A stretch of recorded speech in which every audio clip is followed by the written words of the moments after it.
اہل بیت سے کیوں نہیں پوچھتے کہ حضور کب آئے؟ چلیے یہ تو جھگڑا ہی کوئی نہیں 12 کو آئے کہ 17 کو آئے، ربیع الاول پہ بھی مجھے بحث نہیں، کیونکہ یہ کیلنڈر سے پہلے کا نبی ہے۔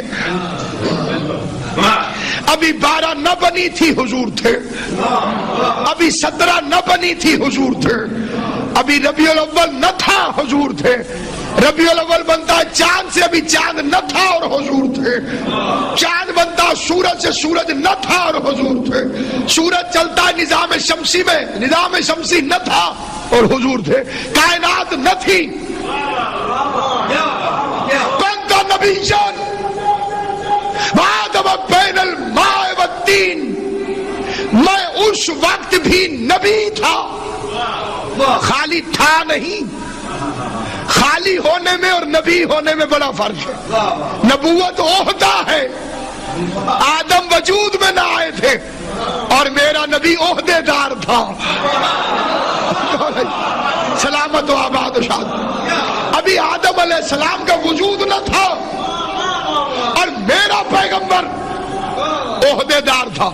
تو توہین رسالت کا قانون بناؤ کہ یہ تو بتاؤ کہ جنہوں نے کہا کہ 40 سال حضور نبی تھے ہی نہیں، اور جنہوں نے یہ افسانے گھڑے کہ خود ہی پتا نہ تھا کہ میں نبی ہوں۔ ورقہ بن نوفل نے بتایا کہ اگر واقعی آپ نے یہ چیزیں دیکھی ہیں غار میں تو پھر تو آپ نبی ہونے والے۔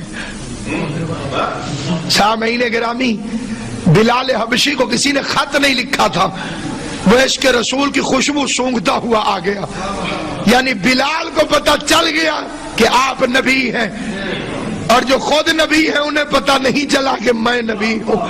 سلمان نے فارس چھوڑ دیا، تمبر نے یمن چھوڑ دیا، فضہ نے حبش چھوڑ دیا، انہیں پتا چل گیا کہ یہ نبی ہے۔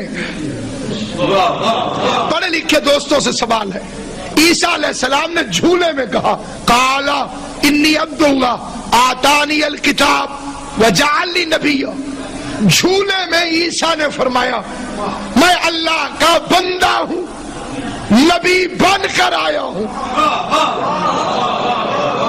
چھوٹا نبی جھولے میں نبی، امتی نبی جھولے میں نبی، اور وہ جو سید الانبیاء ہے جس کی خاطر کائنات بنی ہے، اسے معلوم ہی نہیں کہ وہ نبی میں ہوں۔ عیسیٰ جاتے جاتے کہتے یاتی من بعدی اسمہ احمد، میرے بعد ایک آئے گا اس کا نام احمد ہوگا۔ عیسیٰ کو معلوم ہے کہ احمد نبی ہوگا، اور احمد کو معلوم نہیں کہ میں نبی ہوں۔